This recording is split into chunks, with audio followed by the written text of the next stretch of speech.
is Michael, and this is the last video post I'll be making for a while because I am moving, and I'm very happy about it, but it's a lot of friggin' work at the end of a quarter.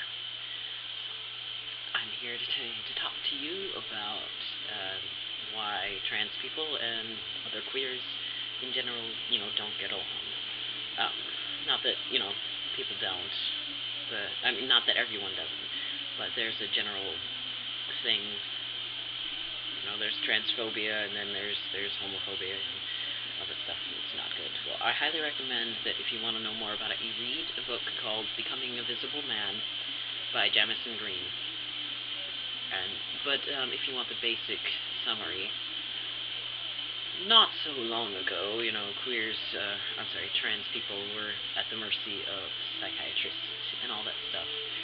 They weren't encouraged to talk to each other, or they were discouraged from talking to each other, and they were basically encouraged to disappear into society once they transitioned. Become one gender, and that's it.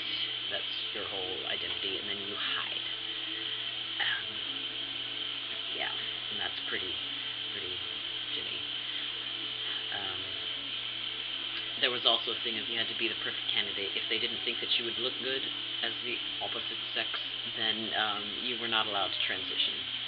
So basically hotness was a factor. Yeah.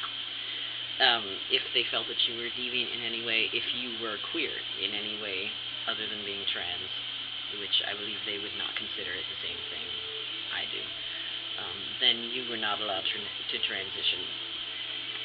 Now, when the trans people eventually started talking to each other, they sort of passed notes, and everybody started giving the same answers. It's like, trans men would say, oh, I played with trucks as a child, always. I refused to wear dresses, I refused to do this, I refused to do that. And trans women, they all had the same answers as their fellow trans women, and, it's the whole cookie-cutter thing. It's like lie to get your hormones, lie to get your surgery, and then once you're done, go do your own thing. So, in the beginning, well, that's not really the beginning, but back then, you couldn't be yourself. If you were queer, you had to be, not queer. You had to be in the closet if you were, and you had to, be against it like the rest of society, or else you couldn't do it. Basically, psychiatrists have forced people to lie. And in the queer community, that should be understandable, but a lot of people don't get that. I don't think a lot of trans people know their own history either. I know I didn't until I started reading stuff, and it doesn't seem like it's generally known. Things are a lot easier now, things are a lot different. Yeah. So that is basically why. There are different legal problems for trans people and queer people, but at the same time, marriage things will affect, and I'm not 100% certain on what follows of changing gender on the ID, because I know it can do that. I am in the process of trying to do that. Washington State just changed their laws, and it's a fail. But I don't know. I've been told that, sort of nationally it's not recognized. So, for instance, I won't have to sign up for the draft, for selective reserve when I change the gender on my on my ID. So I don't know if that's actually true. It probably is. Either would make sense because the military is nuts, and I can say that because I was in it.